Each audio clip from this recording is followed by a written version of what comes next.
Hi, I'm Ethan. I'm back with the third part of my story.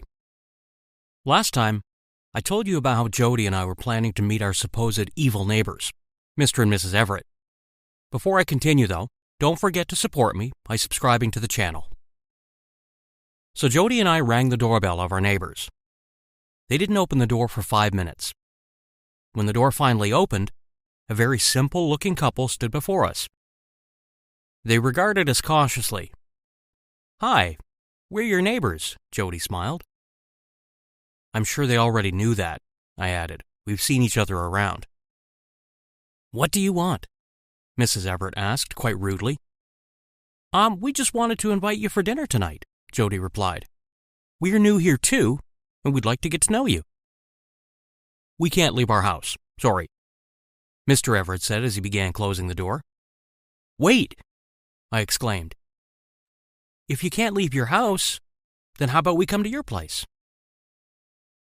The couple exchanged a secretive look. I hoped that we didn't appear too desperate. I was trying my best to be polite and all, but they didn't seem like easy people. I simply wanted to barge in and use force to search their house, but that wasn't an option, really. Jody would never agree, and two, we didn't know how capable this couple was. They could very well defeat us if we used force. So yeah, we couldn't take the risk. Jody kept insisting about dinner, and in the end, the couple finally agreed. It looked like they ran out of excuses. Well, they did have a few hours to prepare before dinner time. "We'll have to be very careful," Jody said as we got ready to go back to their house in the evening. "Even if you see something fishy, don't react. Just observe silently and gather as much information as you can." I rolled my eyes. "I'm an agent, remember? You don't have to tell me the basics." "We can't be too sure when it comes to you. You have a knack for making mistakes," she replied. "I don't even want to argue with you," I sighed. "Let's just get this over so that both of us can be free." A few minutes later, we were inside the house of our neighbors. Nothing was out of place. It was a normal house, and strangely, the couple was behaving very friendly towards us now. They brought us straight to the dining room, not giving us a chance to explore the rest of the place. Jody gave me a look. I nodded. "I need to use the washroom," Jody said out loud. "I'll be right back." "Wait, Glenda will show you the way," Mr. Everett interjected. I was guessing that Glenda was his wife's name, or maybe fake name. "No, it's okay.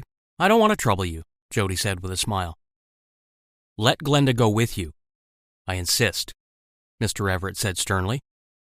Jody gave him an uncomfortable look, but that didn't affect him. Okay, this was slightly dangerous. Glenda could try to hurt Jody, and I wouldn't even know. We didn't have any weapons on us. Jody turned to me with an assuring look. "I'll be back in 5 minutes, Ethan." I nodded. If she didn't come back in 5 minutes, that would mean something went wrong and I had to go look for her. This was our way of communication, but I wondered if the Everetts were able to interpret it. Mr. Everett said something to his wife in a different language before she left with Jody. "Wow, what language did you just use?" I asked him.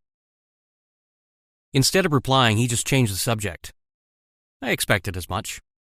He started asking me about my job and other stuff. I gave him all the practiced answers.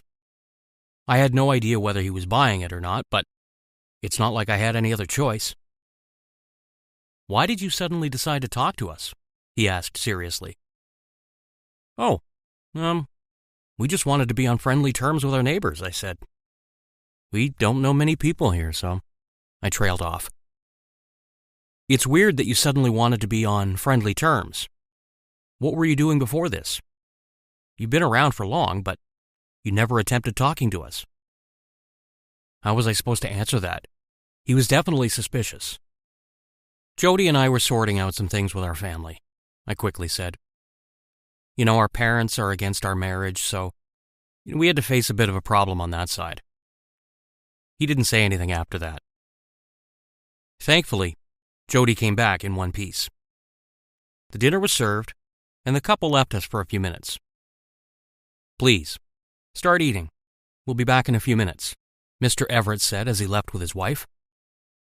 Jody was about to stuff her face with their food when I grabbed her hand to stop her. "What are you doing?" I hissed. "Eating?" she answered in confusion. "What kind of spy are you?" I shook my head in disappointment. "You can't eat anything given by them. They may have mixed something in the food." "I don't think they did. It'll cause a problem for them if they get tangled up in small cases like this. They need to keep up their pretenses to carry out their mission," she replied. "That makes sense, but we should still be careful," I said. "Also, did something happen when you went with Glenda?" She shook her head. "She was quiet the whole time. I tried making small talk, but she didn't open her mouth. And since she was with me the whole time, I really couldn't take a look around. They're really going to great lengths to keep us limited to this area," I mused. "Which means we need to somehow go upstairs," and I abruptly stopped when I heard footsteps. The couple came back and took their seats. Jody and I resumed eating. More like pretended to eat. Mr. and Mrs. Everett kept leaving at regular intervals, saying they had some important work. It must be really important, seeing how they didn't care about their guests. Moreover, they kept talking in their code language. Yes, it was a code language especially made for their communication. I had secretly recorded their conversation and sent it to the agency. When the couple left for the 5th time now, Jody and I decided to follow them. We made sure not to make the slightest bit of noise and tiptoed behind them. They'd gone upstairs and entered a room situated in a corner. The door was locked, but Jody unlocked it using her hairpin. We just pushed it open slightly, being careful not to make any kind of noise. Well, my eyes widened when I saw what was inside the room. It was full of computers and other devices, and Mr. and Mrs. Everett were talking to some man whose face was visible on a big screen. Jody was about to gasp, but I covered her mouth on time. I gave her a warning glare to keep her mouth shut. She nodded, removing my hand from over her mouth. Our attention was diverted when we heard the word Washington. I listened carefully and realized that they were talking about chaos in Washington and Beijing on Christmas Eve. The name of their leader, aka the guy they were talking to, was Samuel. Jody and I glared at each other in shock. "Are you recording this conversation?" Jody whispered, leaning closer to me. I shook my head. "I think I left my phone at the dining room table." She gave me a look of disbelief and fished out her own phone from her pocket. "We'll also need to click pictures," I whispered, "and make sure that the leader's face is clear." She nodded and proceeded to click some photos, but, as luck would have it, her phone suddenly dropped from her hands. I'm sure you can guess what happened next. Mr. and Mrs. Everett quickly turned towards us. "Run!" I shook Jody's shoulder. She was standing there in shock. "Get them!" Mr. Everett yelled at Glenda. Ugh, Jody was going to get us in huge trouble. I grabbed her hand and started running towards the stairs, but Glenda caught up to us. She stopped right in front of me and whipped out a knife from her dress. "Don't move," she ordered, "or I'll just end you right here." I turned around to see Mr. Everett standing with his hands crossed. "I knew you were suspicious the moment you came into my house," he said. "Who are you?" "Your neighbors," Jody replied in a shaky voice. "I'm asking about your real identity." "We're just your neighbors," I said. "We accidentally came across that room. I don't know what's going on, but if you let us go, we'll keep our mouths shut." He laughed. "Do you take me for a fool? Weren't you just trying to click pictures? I'm pretty sure that you overheard the whole conversation, too. And don't even bother playing the neighbor card. You're far too suspicious for that. Did you really think that I wouldn't notice how you're not eating your food? And how you're inquisitive about every little thing?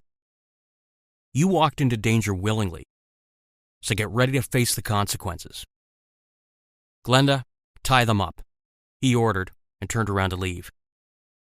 Fighting them now would be of no use. They had an advantage over us. That's why Jody and I let Glenda tie us and take us into a dark room. The incident that happened after that was something that I could have never imagined in my wildest dreams.